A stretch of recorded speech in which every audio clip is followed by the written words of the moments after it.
Mark எழுதின சுவிசேஷம் 6ஆம் அதிகாரம் 46ஆம் வசனம். அவர் ஜனங்களை அனுப்பிவிட்ட பின்பு ஜெபம் பண்ணும்படி ஒரு மலையின் மேல் ஏறினார். அவர் ஒரு மலையின் மேல் ஏறினார். இது ஆண்டவராகிய இயேசு கிறிஸ்து ஏறி போன ஒரு காரியம். தேவகுமாரனாகிய இயேசு கிறிஸ்து இந்த உலகத்தில் இருந்த பொழுது, அவர் இந்த உலகத்தில் இருந்த நாட்களில் அவர் ஏறி போன ஒரு இடம். தம்முடைய சீஷர்கள் அவரோடு கூட இருந்தார்கள். 12 சீஷர்களும் கூட இருந்தார்கள். உடனே அவர்களை அக்கறைக்கு போகும்படியாக அவர் துரிதப்படுத்திவிட்டு, உடனே அவர் ஜனங்களையும் அனுப்பிவிட்டு, அவர் உடனடியாக ஜெபம் பண்ணும்படியாய் ஒரு மலையின் மேல் ஏறினார். மலையின் மேல் ஏறுகிறது என்பது ரொம்ப கடினமான ஒரு பாதை. ஜெபம் பண்ணும்படியாக ஏறினார். அருமையானவர்களே, இந்த வருஷத்துல நம்முடைய வாழ்க்கையில, இல்லாவிட்டால் இந்த வருஷம் இல்ல, நம்முடைய வாழ்நாள் முழுவதும் நாம் ஏறி போக வேண்டிய ஒரு அனுபவம் ஜெப ஜீவியம். ஒருவேளை இதுவரை நம்முடைய ஜெப வாழ்க்கை எப்படி இருந்தது என்று நமக்கு தெரியும். நம்ம எல்லாருக்கும் தெரியும் நம்முடைய பிரேயர் லைஃப் எந்த தன்மை உள்ளது. நம்முடைய பிரேயர் லைஃப் பத்தி நமக்கு ஒரு மனசாட்சி இருக்கும். உங்களுக்கே தெரியும் உங்களுடைய வீட்டில் எவ்வளவு ஜெபம் நடக்குது. உங்களுடைய தனிப்பட்ட ஜீவியத்தை நீங்கள் ஆராய்ந்து பாருங்கள். நீங்கள் எவ்வளவு நேரம் ஜெபிக்கிறீர்கள்? சபை ஒழுங்கின்படி நீங்கள் எவ்வளவு ஜெபங்களிலே கலந்து கொள்கிறீர்கள்?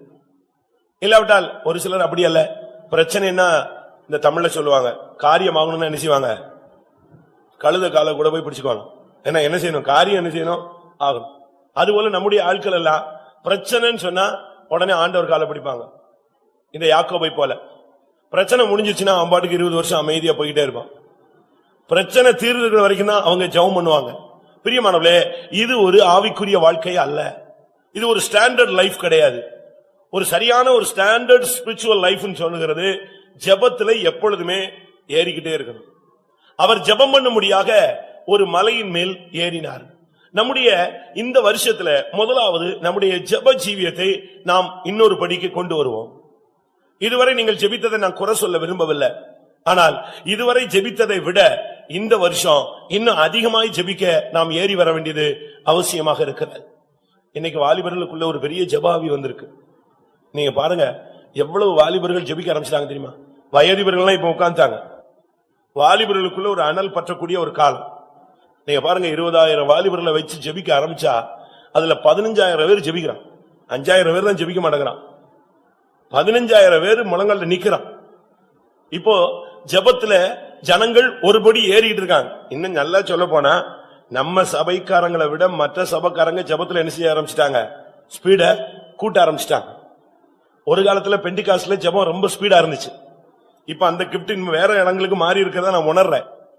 தயவு செய்து அந்த நிலவரத்தை நாம் மாற்றி நம்முடைய ஜெபத்தை நாம் திரும்ப பெந்தேகோஸ்தேக்காரர்களுடைய ஜெபத்தை நாம் பெற்றுக்கொள்ள வேண்டியது அவசியம்.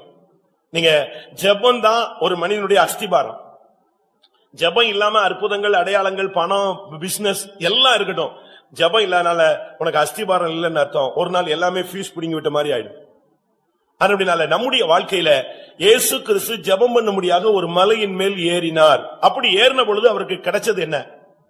அவர் அங்க உட்கார்ந்து ஜெபிச்சுட்டு இருக்கும் போது, ஏறி வந்து ஜெபித்த பொழுது சீஷர்கள் நடுக்கடலில் தத்தளிப்பது அவருக்கு புரிந்தது. உங்களுடைய குடும்பங்களில நீங்க தனியா தேவ சமூகத்துல போய் ஏறி உட்கார்ந்து ஜெபிச்சு பாருங்க.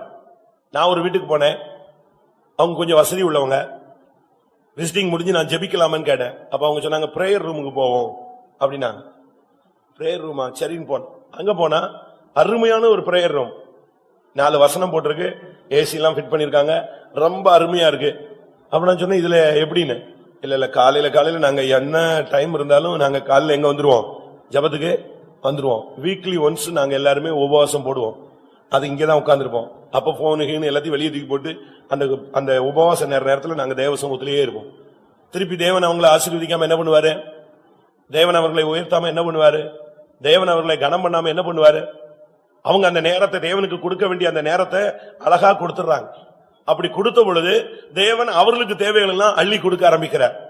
உங்களுடைய வாழ்க்கையில உங்களுக்கு என்ன சம்பவிக்க வேண்டியதை நீங்க விளங்கிக் கொள்ளணும்னா, இயேசு கிறிஸ்து ஜெபம் பண்ணும்படியாக மலையில் ஏறினது போல நீங்க ஏறி பாருங்க. அப்போ உங்க குடும்பத்தாருடைய பிரச்சனை தெரியும். தம்முடைய சீஷர்கள் படுகிற இன்னல்கள் அவருக்கு தெரிந்தது. நடுக்கடல்ல அவங்க தத்தளிக்கிறது தெரிஞ்சது. சகோதரிகள்கிட்ட சொல்றேன், உங்களுடைய புருஷனை பத்தி உங்களுக்கு வெளிப்படுத்தல் இருக்கா? சகோதரத்தை கேட்கிற, உங்களுடைய மனைவியின் ஜீவியத்தை பத்தி உங்களுக்கு வெளிப்படுத்தல் இருக்கா? பெற்றோர்களை கேட்கிறேன், உங்களுடைய பிள்ளைகளை பத்தி உங்களுக்கு ஒரு வெளிப்படுத்தல் இருக்கா? உங்களுக்கு விரோதமா எத்தனை சத்துருக்கள் எழும்பி இருக்கிறாங்கன்னு நீங்க யோசிக்கிறீங்க. அவன் செஞ்சிருப்பான், இவன் செஞ்சிருப்பான்னு. இது போக அதர்சனமான எத்தனை சக்திகள் உங்களுக்கு விரோதமா எழும்பி இருக்குன்னு உங்களுக்கு புரியுதா? அப்படி புரியணும்னா நீங்க ஜெபம் பண்ணும்படியாக ஏறி வர வேண்டிய ஒரு கட்டம் வந்து விட்டாரு. ஜெபம் தான் ஒரு விசுவாசியினுடைய ஒரு ஊழியக்காரனுடைய அஸ்திபாரம். ஒருவேளை நீங்க ஜெபிக்கிறவங்களா இருக்கலாம், பரிசேயனை போல நீங்கள் ஜெபிக்கிறவர்களாக இருக்கலாம், இல்லாவிட்டால் அந்த ஆயக்காரனை போல ஜெபிக்கிறவர்களா இருக்கலாம், இல்லாவிட்டால் பேதுருவை போல ஜெபிக்கிறவளா இருக்கலாம். நீங்க யோசிச்சு பாருங்க, பேதுரு ஜெபிக்க ஆரம்பித்தார், அவருக்கு பசி. ஒரு மத்தியான நேரத்துல பேதுருவுக்கு பசி.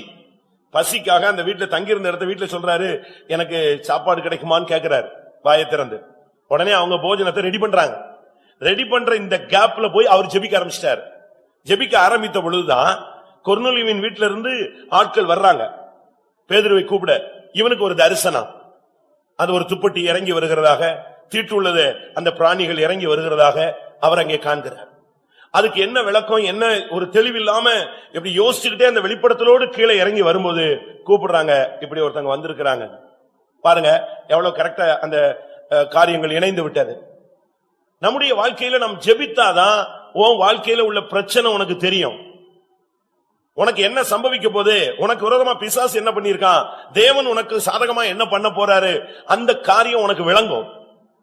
இன்னைக்கு நம்ம அப்படி விளங்காம போகிறதுனாலதான் நமக்கு என்ன செய்யணும்னு தெரியல, திகைக்கிறோம். ஜெபத்துல இருந்து பாருங்க, ஆண்டவர் உங்களுக்கு அதை தெளிவா சொல்லி தருவார். கொர்நேலியு வீட்டுல உட்கார்ந்து ஜெபிக்கிறார். அவர் ரொம்ப பிஸியான மனுஷன். அவன் ஒரு 100க்கு அதிபதி, அவன் ஒரு போர் வீரன், அவன் கீழே 100 பேர் ஒர்க் பண்றான், அவனுக்கு குடும்பம் இருக்கு. இவைகளுக்கு மத்தியில அவன் பிரேயர்ல நிக்கிறான். பிரேயர்ல நிக்கும் பொழுதுதான் கர்த்தர் சொல்றாரு, நீ சீமோன்ங்கிற அந்த தோல் 17 வீட்டுல கடலோரத்துல அவன் வீடு இருக்கு, இந்த இடத்துக்கு ஆள் அனுப்பு, அங்க பேதுரு என்கிற ஒரு ஆள் இருக்கிறான், அவனை கூப்பிட்டு கொண்டு வந்து சத்தியத்தை அறிந்து கொண்டு சொல்றார். அன்னைக்கு ஜெபத்துல இருந்தனாலதான் அந்த வெளிப்படுத்தல் கிடைத்தது.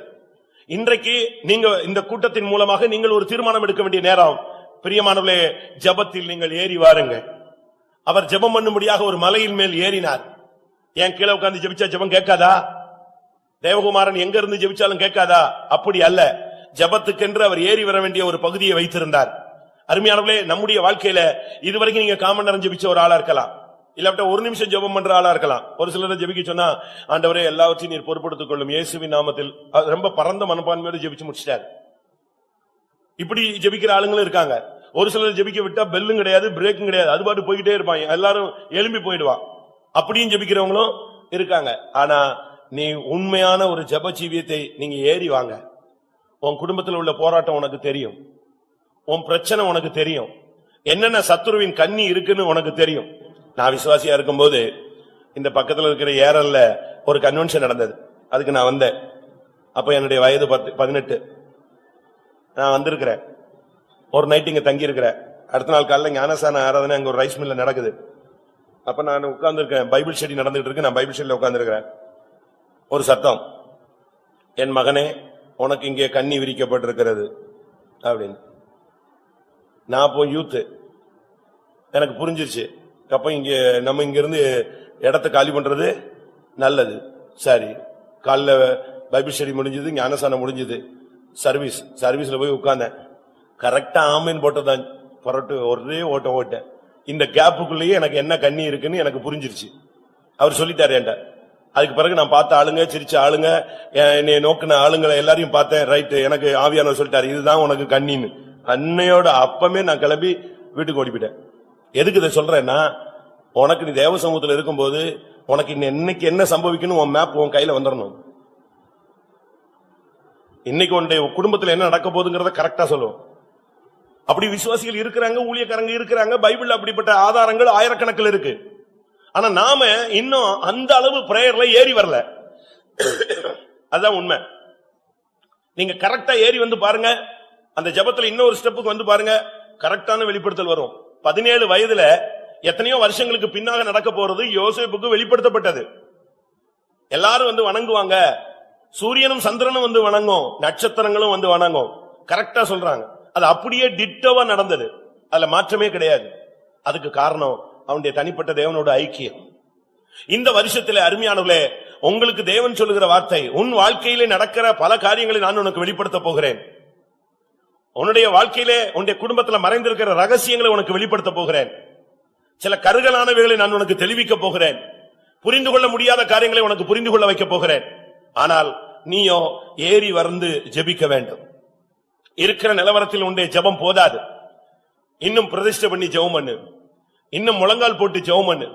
இன்னும் உபவாசம் போட்டு ஜெபம் பண்ணு. இன்னும் இருதயம் உடைந்து கண்ணீரோடு ஜெபம் பண்ணு. இன்னும் ராக்காலங்களிலே விழித்திருந்து ஜெபம் பண்ணு. இன்னும் கைகளை உயர்த்தி ஜெபம் பண்ணு. உன்னுடைய ஜெபத்துல நீ அடுத்த பகுதிக்கு ஏறி வரும் பொழுது உன்னுடைய குடும்பத்தில் மற்றவர்கள் படுகிற வேதனை உனக்கு தெரியும். மற்றவருடைய கஷ்டம் உனக்கு புரியும். சபையில என்ன நடக்க போகுதுங்கிறத கர்த்தர் உனக்கு சொல்லிடுவார். இந்த பிரச்சனைக்கு பரிகாரம் என்ன அப்படிங்கறத கர்த்தர் சொல்லுவார். இதுக்கு நீ ஒரு தீர்க்கதரிசியை தேடி போட வேண்டியதில்ல. இதுக்கு நீ இன்னொரு மனுஷனை தேடி போக வேண்டியதில்ல. இன்னொரு கிஃப்ட் உள்ள ஆளை தேடிக்கிட்டு அவன் பின்னாலேயே நீ போக வேண்டிய அவசியம் கிடையாது. நீயே தேவனுடைய மனிதன். உனக்குள்ளேயே தேவனுடைய வல்லமை இருக்கு. உனக்குள்ளேயே தேவனுடைய அபிஷேகம் இருக்கு. நீ இன்னொருத்தண்ட போக வேண்டிய அவசியம் கிடையாது. நீ உன்னுடைய முழங்கால முடக்கி இன்னும் ஒரு ஸ்டெப் ஏறி வந்து ஜெபம் பண்ணு. இன்னும் ஒரு பகுதி நீ ஏறி வா. அப்படி ஏறி வரும் பொழுது உனக்கு பல காரியங்களை கர்த்தர் அவர் வெளிப்படுத்த ஆரம்பிப்பார். மார்க்கு 3ஆம் அதிகாரம் 13, 14, 15. பின்பு அவர் ஒரு மலையின் மேல் ஏறி தமக்கு சித்தமானவர்களை தம்மிடத்தில் வரவழைத்தார். அவர்கள் அவரிடத்தில் வந்தார்கள். அப்பொழுது அவர் 12 பேரை தெரிந்து கொண்டு அவர்கள் தம்மோடு கூட இருக்கவும் பிரசங்கம் பண்ணும்படியாக தாம் அவர்களை அனுப்பவும் வியாதிகளை குணமாக்கி பிசாசுகளை துரத்தும்படி அவர்கள் அதிகாரம் உடையவர்களாய் இருக்கவும் அவர்களை ஏற்படுத்தினார். பின்பு அவர் ஒரு மலையின் மேல் ஏறினார். அங்கே அவர் கொடுத்தது தம்முடைய ஜனங்களுக்கு அதிகாரத்தை கொடுத்தார். தம்முடைய பிள்ளைகளுக்கு அதிகாரங்களை கொடுத்தார். அவர் ஏறி போயிட்டு அவர் ஒரு மலையின் மேல் ஏறி உட்கார்ந்து விட்டு அவர்களை நீங்களும் இந்த இடத்துக்கு ஏறி வாருங்கள் என்று அழைத்தார். ஒரு குறிக்கப்பட்ட இடத்துக்கு நம்ம போகும் பொழுது நமக்கு அதிகாரம், வல்லமை, வரங்கள் கர்த்தர் தருகிறார். இதுதான் தேவனுடைய திட்டம். அவர் அங்க உட்கார்ந்துட்டு ஏறிட்டார். ஃபர்ஸ்ட் அவர் ஏறி போயிட்டார். ஏறி போயிட்டு அங்கிருந்து அவர் நீ ஏறிவான்னு சொல்றார். 12 பேரும் ஏறி போனார். அருமையானவர்களே, நீங்கள் இந்த வருஷத்துல ஆவிக்குரிய காரியத்துல இன்னும் ஒரு ஸ்டெப் நீங்க ஏறி போகும் பொழுது உங்களுக்கு நடக்க போகிற காரியம் என்னன்னா, இந்த வருஷத்துல பிசாசுகளை துரத்த வரம் கொடுக்கிறார். நான் ஒரு இடத்துல ஒரு மீட்டிங் போயிருந்தேன். அது ஒரு இண்டிபெண்டன்ட் மீட்டிங். நான் வரவே மாட்டேன்னு சொல்லியிருந்தேன். ஏன்னா நம்ம போகிறது இல்ல. ஆனா நம்ம சர்ச்சுக்கு வந்த ஒரு பையன் தான் அதை ஒழுங்குபடுத்திட்டான். அவன் என்னை ரொம்ப கம்பல் பண்ணி கேட்டான். திருப்பி நான் பாசத்தை கேட்டு அவன் ஃபுல் டைம் என்னை எடுக்க சொன்னா, நான் எடுக்க முடியாதுன்னு சொல்லிட்டேன். கடைசியில் அவன் 1 hour வாங்கன்னு சொன்னான். சரின்னு 1 hour போயிருந்தேன். அங்க போனா நம்ம சர்ச்சில் உள்ள ஒரு பையன், அவனுக்கு ஒரு டைம் கொடுத்திருக்காங்க, ஒரு 20 minutes டைம் கொடுத்திருக்காங்க. அதுல அவன் மீட்டிங் எடுத்துட்டு இருக்கான். அவன் ஒரு கிஃப்ட் உள்ள பையன், வாலிப பையன். அவன் நான் உள்ள போறேன், அவன் நடத்திட்டு இருக்கான். ஒவ்வொரு குடும்பத்தை பத்தியும் வரிசையா சொல்லிக்கிட்டே வர்றான். டான் டான் டான் டான் அடிக்கிறான். அழகாக அடிச்சு முடிச்சிட்ட பிறகு பார்த்தா, நீ யாரான்னு? நான் மவுண்ட் விசுவாசினா. அவனுடைய கிஃப்ட அவன் யூஸ் பண்றான். யோசேப்பினுடைய கிஃப்ட அவன் சிறைச்சாலையில் இருந்தாலும் யூஸ் பண்ணான். இன்னைக்கு நமக்கு எத்தனை பேருக்கு கிஃப்ட் இருக்கு? நம்ம சொல்றோம், எனக்கு அந்த கிருபை இல்ல, அந்த வரங்கள் இல்ல, அதனாலதான் அந்த பிரதர் வீட்டுக்கு போனேன், அந்த அக்கா வீட்டுக்கு போனேன், ஜெபம் பண்ணி என்ன சொல்றாங்கன்னு பாக்குறதுக்கு. ஏன் நீ ஜெபம் பண்ணு, உன் காது திறந்தா கர்த்தர் பேசுறது உனக்கு கேட்கும்ல. ஆண்டவர் சொல்றார், நீ என்னிடத்தில் ஏறி வா, நான் உனக்கு அதிகாரம் கொடுக்கிறேன். என்ன அதிகாரம்? 2 அதிகாரம். மத்தேயு 10ஆம் அதிகாரம் 1ஆம் வசனம். இதுதான் அங்க எழுதியிருக்கு.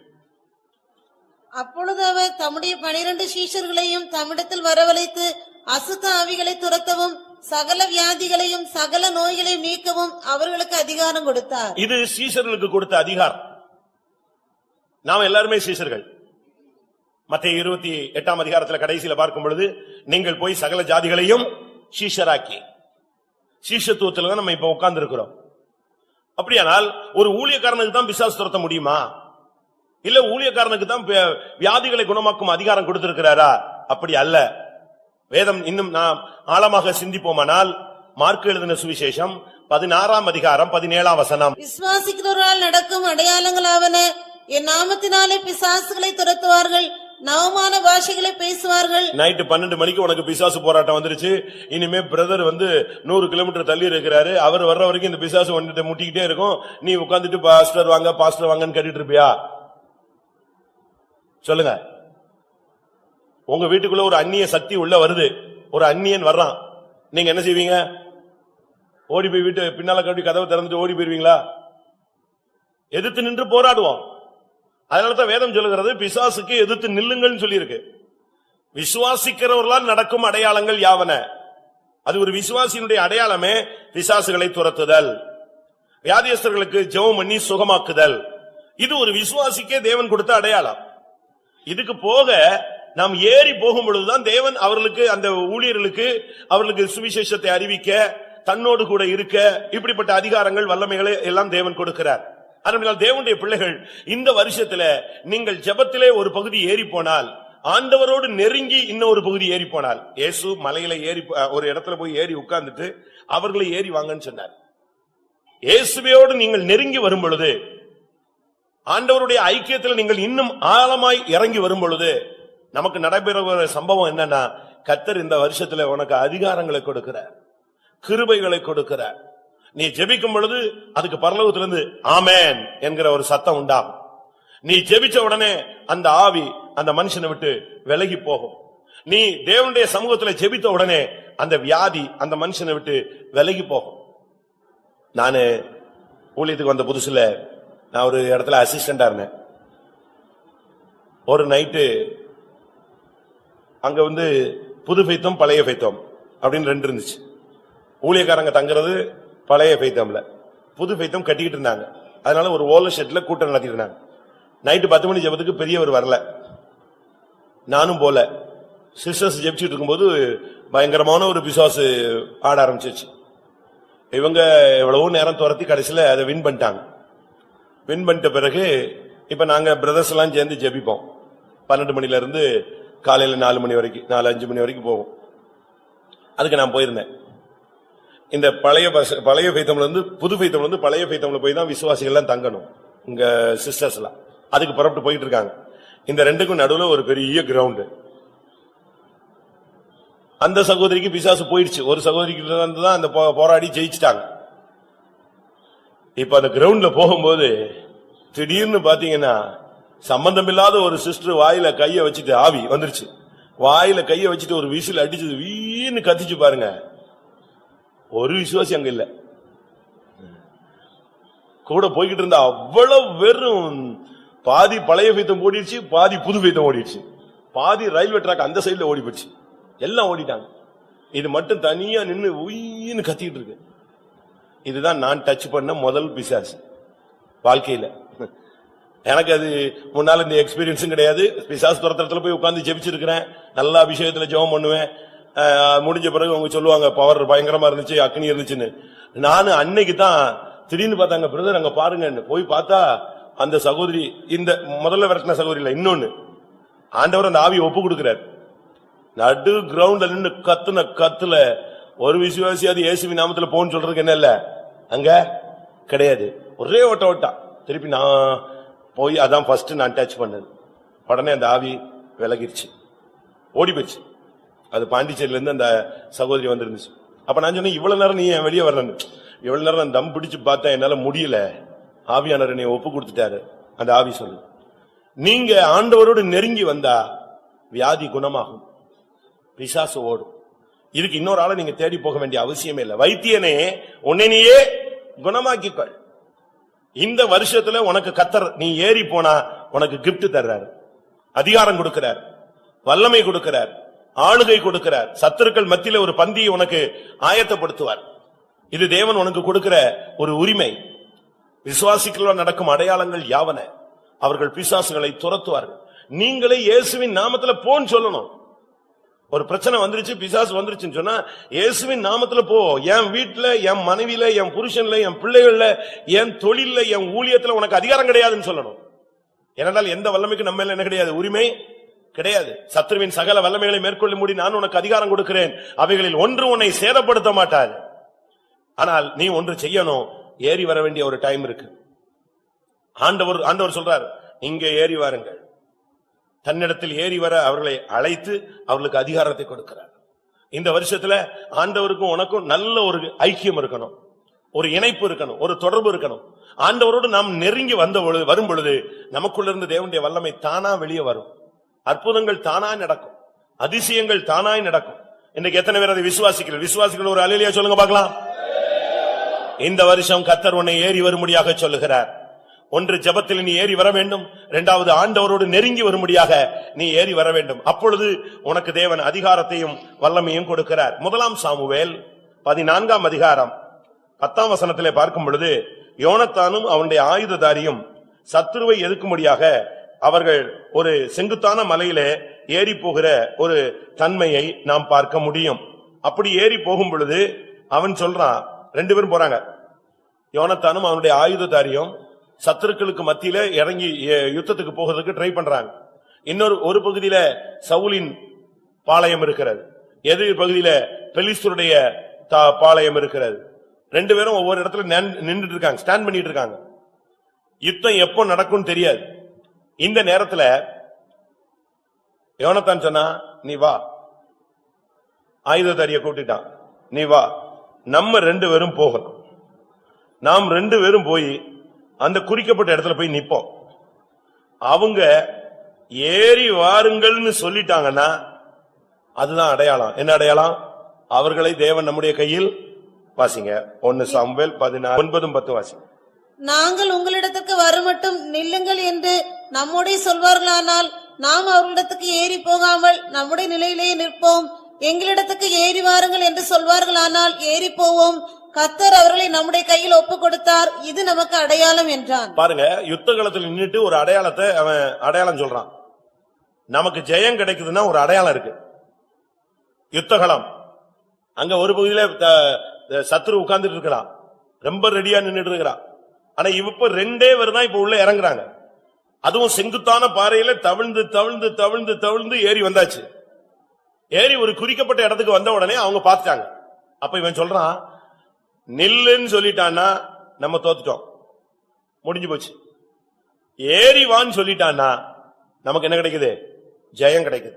இதுதான் நம்முடைய வெற்றியின் அடையாளம். நான் இதை எதுக்கு சொல்ல வரேன்னா, இந்த மெசேஜ் எடுக்கும் போது என் மண்டே ஆவியானவர் எனக்கு சொன்னதை உங்களுக்கு சொல்றேன். எந்த சத்துருவை பத்தி நீ பயப்படுறாயோ அந்த சத்துருட்ட இருந்தே இந்த வருஷம் உனக்கு பாசிட்டிவான பதில் வரும். எத்தனை பேர் விசுவாசிக்கிறீங்க? அதுதான் தெய்வம். உனக்கு விரோதமா யார் எழும்பி இருக்கிறானோ, யார் என்ன பண்ணணும்னு தீர்மானிச்சிட்டானோ, உனக்கு விரோதமா அவன் குழிய வெட்டிட்டானா. ஆனா கர்த்தர் இப்ப இந்த வருஷத்துல செய்ய போறது என்னன்னா, உனக்கு விரோதமான சத்துருவே உனக்கு சாதகமான பதில அவன் வாயிலிருந்து வரும். நான் அப்படி எத்தனை இடத்துல பாத்திருக்கேன். தேவனுடைய பிள்ளைகளுக்கு விரோதமா பேசும்படியா கூட்டு வருவாங்க. இங்க வந்தவனே அவன் என்ன செய்ய மாட்டான், அப்படி பல்ட்டி அடிச்சு நம்ம ஜனத்துக்கு மத்தியில நின்று என்ன செய்வான், பேசிட்டு போயிருவான். இவங்களுக்கு விரோதமா பயங்கரமா எழுப்பி கொண்டு வருவான். இங்க வந்த உடனே அவன் வந்து நிப்பான், உங்களுக்கு விரோதமாவா வந்தாங்க, சரி சாரி நான் போயிடுறேன்பா. இப்படி எத்தனையோ இடத்துல நடந்தது நம்ம வேதத்திலையும் பார்க்க முடியும், உலகத்திலையும் பார்க்க முடியும். இங்கே இவன் சொல்றான், வெற்றியின் அடையாளம் என்ன? சத்துருவா இருந்தாலும் அவன் உன்னை ஏறி வரத்தான் சொல்றான். ஒரு இடத்துல ஒரு பிசாசு துரத்தும் போது அந்த பிசாசு சொல்லுது, எனக்கு பிரேயர் பத்தாதே. எப்படி பிசாசு சொல்லுது? பிசாசு ஜெயிக்கிறதுக்கு அவ்வளவு பேரும் போட்டு ஜெபிச்சுட்டு இருக்காங்க.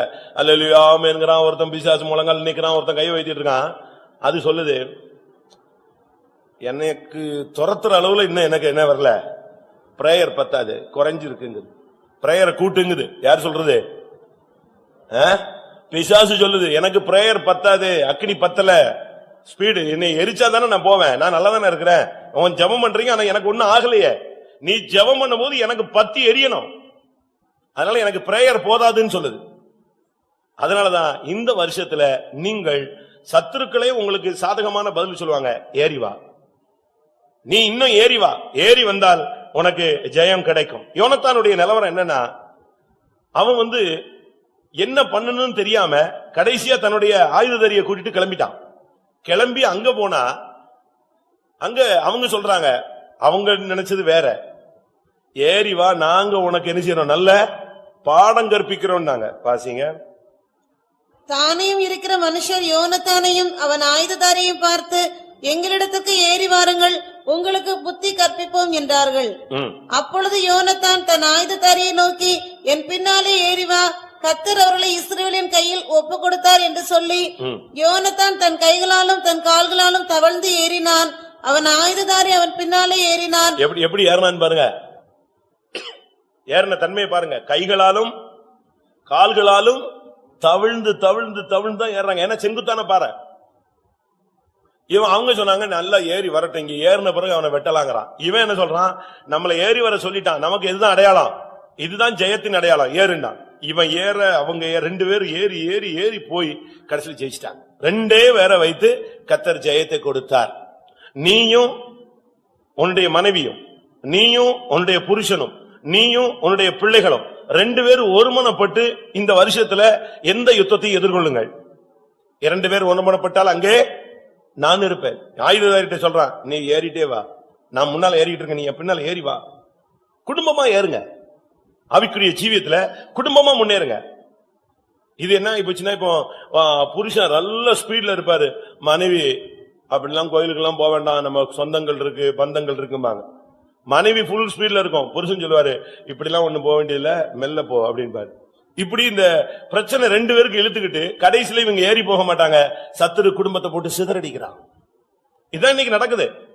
அதனாலதான் சொல்லி இருக்கிறது ஆயுததாரி. ஒரு புருஷன் அந்த குடும்பத்துக்கு ஒரு ஆயுததாரி, மனைவி அந்த குடும்பத்துக்கு ஒரு ஆயுததாரி.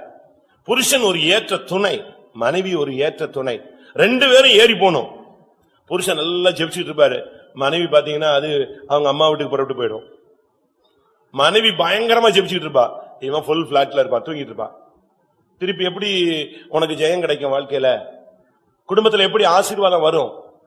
ஒரே நேரத்துல எழும்பி நின்னு நீங்க ஒருமிச்சு நின்னு பாருங்க. அவங்க 2 பேருமே கைகளாலும் கால்களாலும் தவிழ்ந்து தவிழ்ந்து ஏறினார்கள், செங்குத்தான பாறை. ஆனா அவங்களுக்குள்ள ஒரு நிச்சயம் இருந்துச்சு, நம்மளை ஏறி வர சொல்லிட்டா நமக்கு ஜெயம் கிடைக்கும். இந்த வருஷத்தில் நீங்கள் இருவரும் இல்லாவிட்டால் குடும்பத்தோடு நீங்கள் ஒருமித்து ஆவிக்குரிய இந்த மலையிலே ஏறி பாருங்கள். அந்த மலையில் நீங்கள் ஏறினால் நிச்சயமாகவே கர்த்தர் உங்களுக்கு ஒரு பெரிய ஜெயத்தை கொடுப்பார். இந்த 2 மலையிலையும் அவங்க ஏறினாங்க, 2 குன்றுகளையும் தவிழ்ந்து தவிழ்ந்து தவிழ்ந்து ஏறி அவர்களுக்கு ஜெயம் கிடைத்தது. இந்த வருஷத்துல கர்த்தர் நீ ஏறி வந்தால் உன்னுடைய யுத்தங்களில் ஒரு ஜெயத்தை கொடுக்க போகிறார். உங்க வாழ்க்கையில என்னென்ன யுத்தங்கள் இருக்கிறது? ஆவிக்குரிய யுத்தம் இருக்கிறது, மாம்சீக யுத்தம் இருக்கிறது. வேலையில பிரச்சனை, பிசினஸ்ல பிரச்சனை, இது ஒரு பகுதி.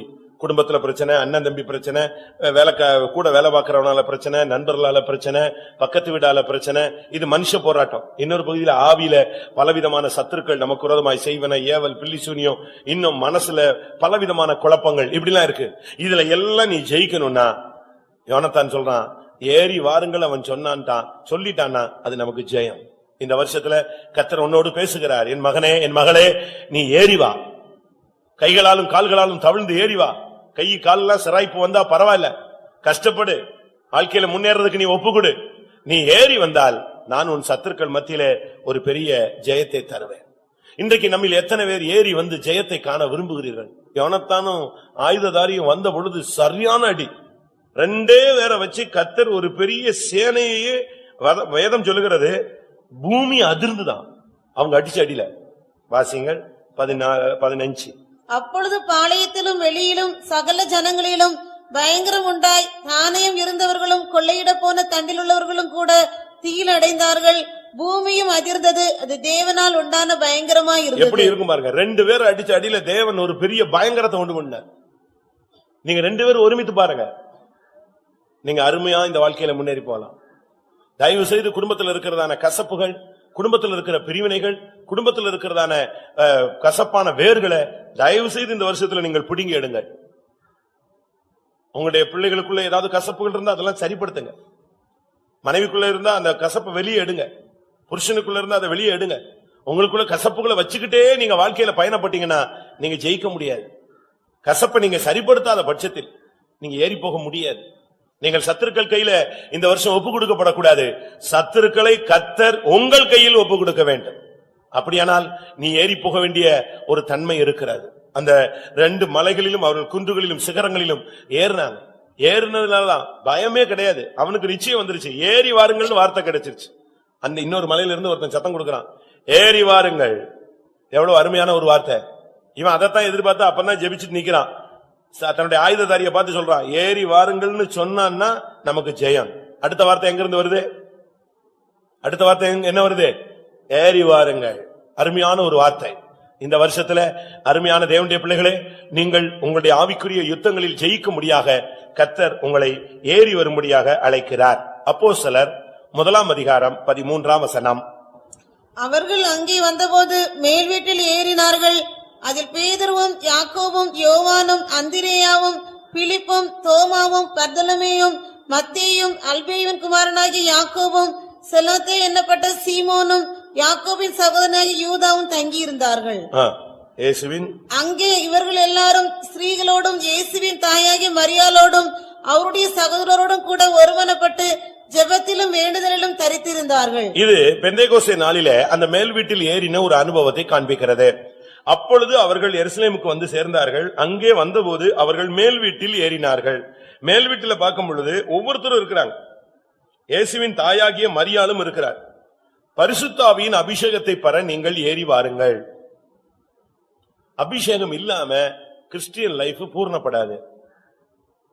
அபிஷேகத்துல நீங்க நினைக்கிற மாதிரி ஏதோ ஒரு பவர் வச்சுட்டு நம்ம முன்னேறி போய் முடியாது. சரியான ஒரு அபிஷேகங்கிறது தேவனோடு பேசுவது. அப்போஸ்தலர் 2:33 சொல்லி இருக்கிறது, காண்கிறதும் கேட்கிறதுமான பரிசுத்த ஆவி. அப்போஸ்தலர் 2ஆம் அதிகாரத்துல இந்த அபிஷேகம் வந்த பொழுது எல்லாரும் அயல் மொழிகளில் பேசினார்கள். அப்போஸ்தலர் 10ஆம் அதிகாரத்திலே கடைசியில பார்க்கும் பொழுது அபிஷேகம் இறங்கின பொழுது எல்லாரும் அந்நிய பாஷையிலே பேசினார்கள். அப்போஸ்தலர் 19ஆம் அதிகாரத்திலே பார்க்கும் பொழுது அபிஷேகம் வந்த பொழுது எல்லாரும் அந்நிய பாஷையிலே பேசினார்கள். அப்படின்னா என்ன அர்த்தம்? அந்நிய பாஷை பேசுகிறவன் மனுஷனோடு அல்ல தேவனோடு பேசுகிறான். அந்நிய பாஷை பேசுகிறவன் தேவனோடு ரகசியங்களை பேசுகிறான். அந்நிய பாஷை பேசுகிறவன் தனக்கே பக்தி விருத்தி உண்டாக பேசுகிறான். அப்படினால் அந்நிய பாஷையை தடை செய்யாதிருங்கள். அப்படினால அந்நிய பாஷையில தேவனோடு பேசுவது என்பது ஒரு பாக்கியமான ஒரு அனுபவம். அது ஒரு அருமையான பிறப்பு. அப்படினால்தான் இன்னிலிருந்து ஒரு 3 நாள் நாங்க அந்த எழுப்புதல் கூட்டம் வச்சிருக்கிறோம்.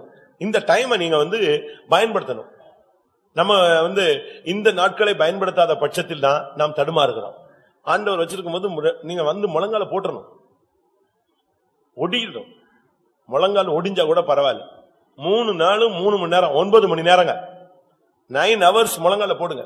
இல்ல இடையில உன்னால முடியல ஒரு 1/2 மணி நேரம் ரெஸ்ட் எடுத்து திரும்ப நீ முழங்கால போடு. அதாவது வேதம் சொல்லுகிறது, தாகம் உள்ளவனுக்கு அவர் என்ன செய்கிறார்?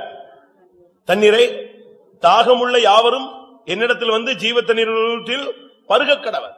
தாகம் வேணும். ஆண்டவரே எனக்கு அபிஷேகம் வேணும், என்னால முடியல, எனக்கு அபிஷேகம் தேவை, அபிஷேகம் இல்லாம இந்த உலகத்துல உமக்காக என்னால ஜீவிக்க முடியல, இன்னும் பரிசுத்தமா, இன்னும் தெய்வீகமா, இன்னும் மகிமையாய் நான் வாழ விரும்புகிறேன், எனக்கு அப்படி ஒரு அபிஷேகத்தை தாங்க.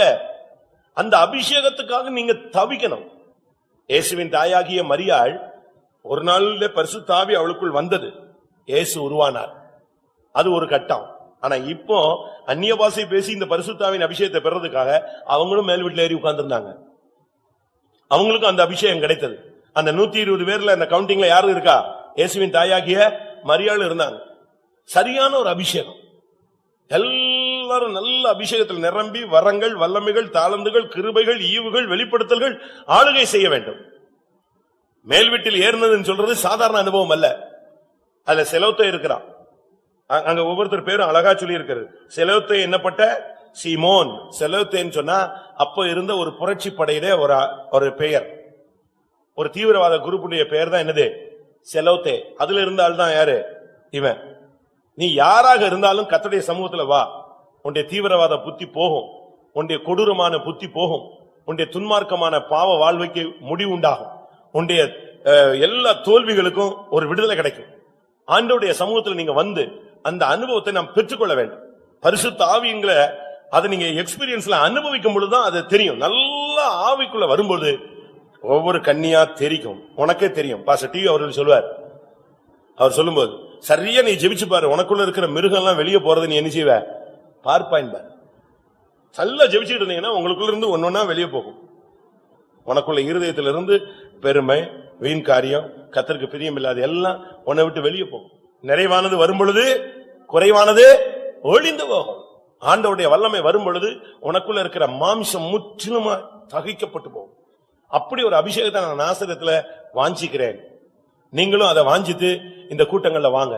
அபிஷேகம் பெற்றவங்கலாம் கர்த்தாவே இன்னும் ஒரு ஸ்டெப் ஏறி வர நான் வாஞ்சிக்கிறேன், என்னை நீங்க கொண்டு வாங்க, ஏறி வா என்று பரலோகத்தின் வாசல் இருந்து ஒரு சத்தம் உண்டானது.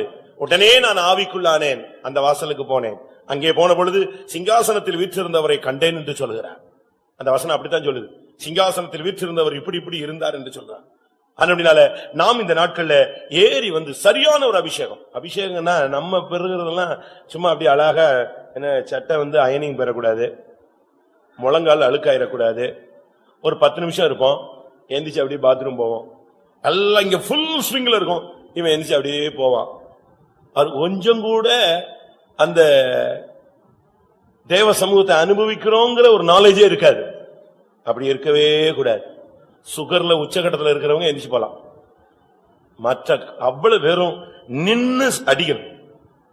தேவ சமூகத்துல அப்படியே நின்னு ஜீவனை கொடுக்கணும். அபிஷேகம் எல்லாமே நான் இறங்க மாட்டேன். அதெல்லாம் ஒரு வெறித்தனமான ஸ்போர்ட்டிவ் மைண்டோட நம்ம இங்க தேவ சமூகத்துல இருக்கணும். அப்படி இருக்கும்போது அபிஷேகம் கிடைக்கும். இல்லன்னா சும்மா வந்து உட்காந்துட்டு எல்லாரும் சொல்லுவாங்க நீ போ உனக்கு அபிஷேகம் கிடைக்கும், இவன் வந்து உட்காந்துட்டு சும்மா உட்காந்துட்டு பார்த்துட்டு போவான். தயவு செய்து மீகாலை போன்ற யாரும் வரக்கூடாது, தாவீதை போன்றவர்கள் மாத்திரமே வர வேண்டும். மீகால் வந்து ஏன் இப்படித்தான் குறிக்கணுமா? இஸ்ரவேலின் ராஜா எவ்வளவு கேவலமா இருந்தார் என்று தெரியுமா? இப்படி வந்து பிரசங்கம் பண்ணிட்டு இருந்தா ஏன் இப்படி குறிக்கணும்? அப்படியே உட்கார்ந்து ஒரு சிலர் சொன்னாங்க குறைகுடம் தான் கூத்தாடும், நிறைகுடம் என்ன செய்யாதான், அசைவேதான். அப்படியே உட்கார்ந்து இருக்குமா? பரவாயில்ல, நீ அப்படியே உட்கார்ந்து இருந்துச்சு போலாம், வாழ்க்கையில மாற்றம் இல்லாமலே நீ வாழ்க்கையில வாழ்ந்துகிட்டு இருக்கலாம். அபிஷேகம் வரும்போது ஒரு கட்டுப்பாடற்ற ஒரு நிலவரம் வராம இருக்கவே இருக்காது. அபிஷேகம்ங்கிறது ஒரு உன்னதத்தின் சக்தி, வேற ஒண்ணுமே இல்ல. ஒரு கரண்ட்ல லேசா கை வச்சு பாருங்க, என்னதான் பெரிய எலக்ட்ரிஷியனா இருந்தாலும் கொஞ்சம் அடி வாங்கிக்குவான், தடுமாறிக்குவான். ஒரு லிமிட்டுக்கு மேல போன போது இவனையும் அடிச்சு தூக்கி சாவடிச்சிருக்கு. அந்த பவர் வரும்போது ஒரு அதிர்ச்சி. அதுபோல உன்னதத்தின் பலன் வரும் பொழுது உனக்குள்ள இருக்கிற மாம்சத்தை கர்த்தர் அழிக்கிறார், தோல்வியை அழிக்கிறார். ஆவியினாலே சரீரத்தின் செய்கைகளை அழித்தால் நீங்கள் பிழைப்பீர்கள். அபிஷேகம் வரும் பொழுது உன்னைய சத்துரு எத்தனை தரம் புடைச்சிட்டான், ஆவியானவர் புடைக்கிறதுக்கு இடம் கொடு. உன்னுடைய வாழ்க்கையில ஒரு சரியான ஒரு அபிஷேகம். நீ மேல் வீட்டில் ஏறி வர வேண்டிய ஒரு நேரம் வந்து விட்டது. நீ மேல் வீட்டில் வந்தா உனக்கு விடுதலை கிடைக்கும். மேல் வீட்டில் வந்த பொழுதுதான் வாழ்க்கையில பல மாற்றங்கள் நடந்தது. அபிஷேகம். அடுத்ததாக 1 ராஜாக்கள் 18 அதிகாரம் 43 வசனம். 1 ராஜாக்கள் 18 அதிகாரத்து 42. ஆகாப் போஜனபானம் பண்ண போனான். பின்பு எலியா கர்மேல் பர்வதத்தினுடைய சிகரத்தின் மேல் ஏறி தரையிலே பணிந்து தன் முகம் தன் முழங்காலில் பட குனிந்து.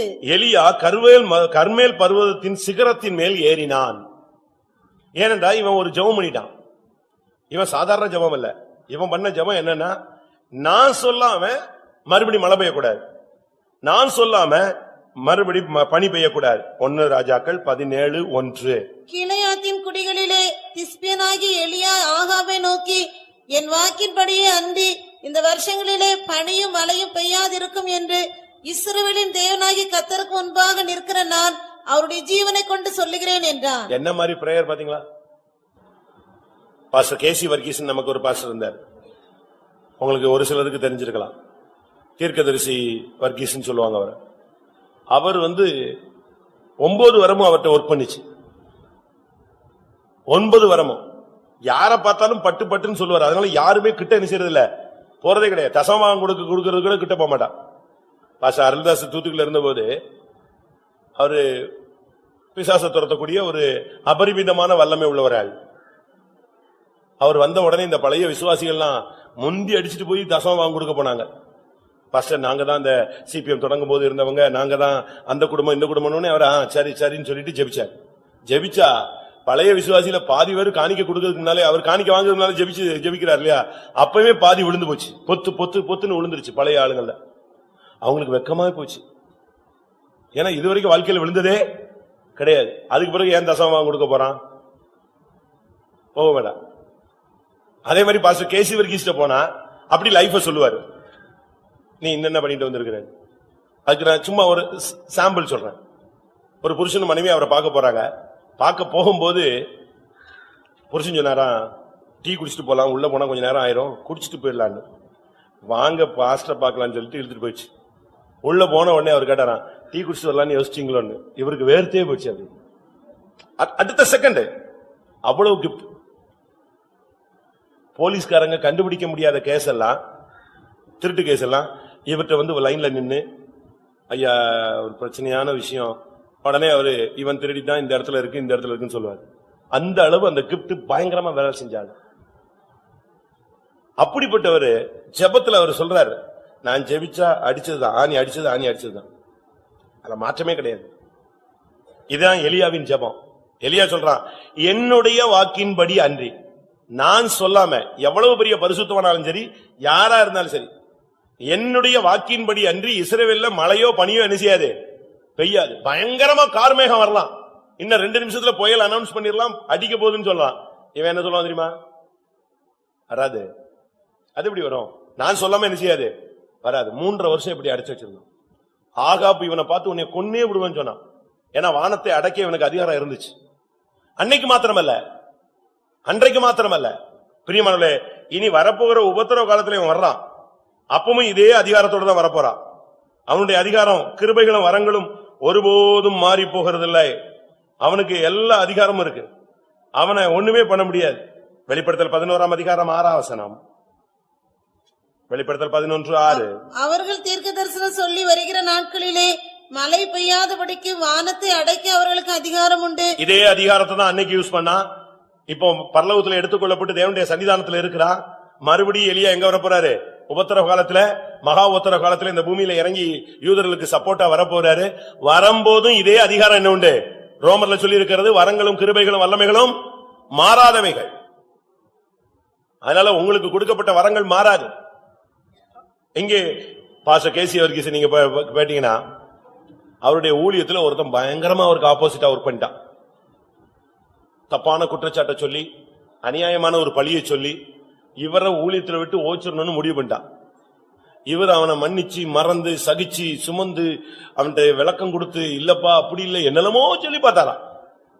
அவன் இவரை எப்படியாயினும் ஊழியத்தை விட்டு நிஞ்சிடணும், அனுப்பிடணும், பலியை போட்டு துரத்திடணும்னு முடிவு பண்ணிட்டானா. அப்ப இவர் முழங்கால் போட்டு ஜெபிச்சாராம், கர்த்தாவே இவனை எடுத்துக்கொள்ளும். அவ்வளவுதான், ஒரே ஜெபம் முடிச்சிட்டார். அன்னைக்கு நைட் அவன் படுத்துட்டான், சீரியஸ் ஆயிட்டான். அடுத்த நாள் பெரிய பாஸ்டர்ஸ் 2 பேர் நின்னு அவருக்காக ஜெபிக்கிறாங்க. அவங்களுக்கு இந்த மேட்டரே தெரியாது.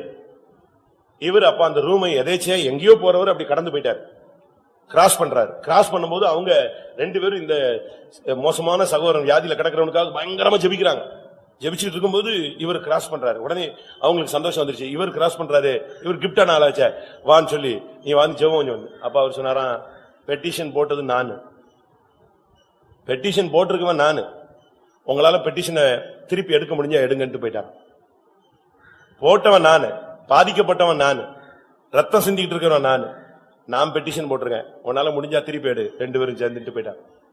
உடனே அவங்க 2 பேரும் கூப்பிட்டு இவரை சத்தம் போட்டு, இப்படி எல்லாம் ஊழியத்துல பண்ணக்கூடாது, ஒருத்தனை அழிச்சிடக்கூடாது, வா நீ அவனுக்காக ஜெபம் பண்ணாராம். சரின்னு சொல்லி முழங்கால் போட்ட உடனே பட்ட பட்ட பட்ட பட்ட பட்டன்னு அவன் அந்தரங்க ஜீவியத்தை சர்ன்னு சொல்லிட்டாரான். ஏன்னா கிப்ட் வேலை செய்ய ஆரம்பிச்சிருச்சு. அவன் அந்த சீரியஸான நேரத்துல என்னை விட்டுருங்க, நான் ஓடிடுறேன், எனக்கு என்னால முடியாது, என்னை விட்டுருங்கன்றான். அவர் சொன்னாரா, நான் பெட்டிஷன் போட்டது இதுல மாற்றமே வராது, செத்தே போயிட்டான். யாரா இருந்தாலும் அந்த அளவு அவன் பிரேயர்ல அவங்க அடிச்சா நீக்கிறாங்க. நான் சொன்னா சொன்னது அவ்வளவுதான். அப்படி உங்களுக்கு ஜெபத்துல எத்தனை பேருக்கு உறுதி இருக்கு? நம்ம பிசாசே போம்போம், இயேசுவின் நாமத்துல போம்போம், ஒரு லிமிட்டுக்கு பிறகு போலனா ப்ளீஸ் போயிடு, ஃபைனல்ல எப்படியாவது அட்ஜஸ்ட்மெண்ட் பண்ணியாவது பிசாசு என்ன செய்யணும், துரத்திடணும்னு முடிவுக்கு வர்றோம். அப்படியாவது அது ஓடி போயிருமா அப்படின்னு. நம்முடைய நிலவரம் அப்படித்தான். பாஸ்டர் பால் அவர்கள் ஒரு பிசாசை துரத்துறதுக்காக அவர்கிட்ட கொண்டு வந்து விட்டாங்க. அவர் தான் சீஃப் பவுண்டர். கேரளால எல்லா சின்ன ஊழியக்காரங்களும் துரத்தி பார்த்து போகல, திருப்பி பெரிய ஊழியக்காரங்கள்லாம் துரத்தி பார்த்து அது போகல. கடைசியில சீஃப் பாஸ்டர் வராரு, பவுண்டர் வராரு. இவரு அவரை பார்த்த உடனே அலறிடும் ஓடிடும் கொண்டு வந்து நிப்பாட்டினாங்களாம். இவர் வந்து ஒரு நிமிஷம் ஜெபிச்சுட்டாரு. ஜெபிச்சு முடிச்சுட்டு இயேசுவின், நம்மள மாதிரி கத்தலாம் இல்ல, நம்ம அப்படி நம்ம தூக்கத்திலே கத்திடுவோம் பிசாசை பார்த்துட்டா. அப்ப நேரம்னா எப்படி கத்துவோம்? அவரு ரொம்ப சிம்பிளா, அவங்கெல்லாம் ரொம்ப டாப்ல இருந்தவங்க இல்லையா, அதனால அவரு இயேசுவின் நாமத்துல இந்த சகோதரனை விட்டு விலகும்படியாய் உனக்கு கட்டளை எடுக்கிறேன் போ அப்படின்னு சொன்னாரு. அவ்வளவுதான். ஜெபிச்சுட்டு இவர் அடுத்த ஆளுக்கு ஜெபிக்க போயிட்டாரு. இவங்க எல்லாம் சுத்தி நின்று பாக்குறாங்க, இந்த பிசாசு போயிடுச்சா போகலையான்னு. பிசாசு பிடிச்ச ஆள் சொல்றானா, பாஸ்டர் நான் இருக்கிறேன் அப்படின்னா. யாரு?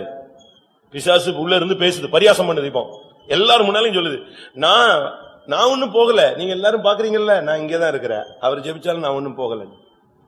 எல்லாருக்கும் வெக்ஸ் ஆயிட்டாங்க, முடிஞ்சு போச்சு, இனி நம்ம மார்க்கத்தை பத்தி பேச முடியாது. பிசாசு ஓடுதுன்னு எப்படி சொல்றது? சிப்பாஸ்டே கை வச்சு போலியே அப்படின்ட்டு. இவர் அதை பத்தி எல்லாம் ஒண்ணுமே கண்டுக்கல. இவர் வரிசையா எல்லாருக்கும் ஜெபிச்சிட்டார். ஜெபிச்சு முடியும் போது அந்த ஆள் திரும்பி போய் முழங்கால் போட்டானா. பிசாசு பிடிச்சாலும் அவனே திருப்பி போய் முழங்கால் போட்டானா. என்னன்னு கேட்டாராம். இன்னும் ஒரு ட்ரிப் சொல்லு போன்னு, நான் போயிடுறேன். அப்ப இவர் சொன்னாரா, நான் ஒன்ஸ் சொன்னதுதான், அதுக்கு மேல ரெண்டாவது நான் இந்த வார்த்தை யூஸ் பண்றதே கிடையாது. அப்ப திருப்பி சொல்லிச்சான், ஒரே ஒரு ட்ரிப் போன்னு சொல்லிடு, நான் விசுவாசிக்கிறவர் இன்னார் என்று அறிவேன் அப்படின்ட்டு எரிச்சு போயிட்டார். அதுக்கு பிறகு அந்த பிசாசு போட்டு அலக்கழிச்சு, ஐயோ நான் போயிடுறேன், நான் இவ்வளவு நேரம் நின்னதே தப்பு, போன்னு சொன்ன உடனே போயிருக்கணும், இப்ப நான் படாத பாடுபடுறேன்ட்டு விழுந்து ஓடி போச்சு. நம்ம என்ன சொல்லுவோம்? இன்னும் 10 ட்ரிப்னாலும் சொல்றேன், போ நீ முதல்ல போ போ போன்றுவான். அவங்க வார்த்தையில அப்படி விசுவாசத்துல நிக்கிறாங்க. ஒரே வார்த்தை, நான் ஒரு ட்ரிப் சொன்னேன் போன்னு பைபிள்ல சொல்லி இருக்கிறது. அவர் ஒரு விசை சொன்னார், இரண்டாவது விசை அவர் என்ன செய்யறது இல்ல, சொல்றது இல்ல. இரண்டாவது விசை வல்லமே தான் விளங்கணும். அது அப்படி இல்ல, நமக்கு அந்த அளவு விசுவாசம் வரணும்னா நம்ம ஏறி வரணும்.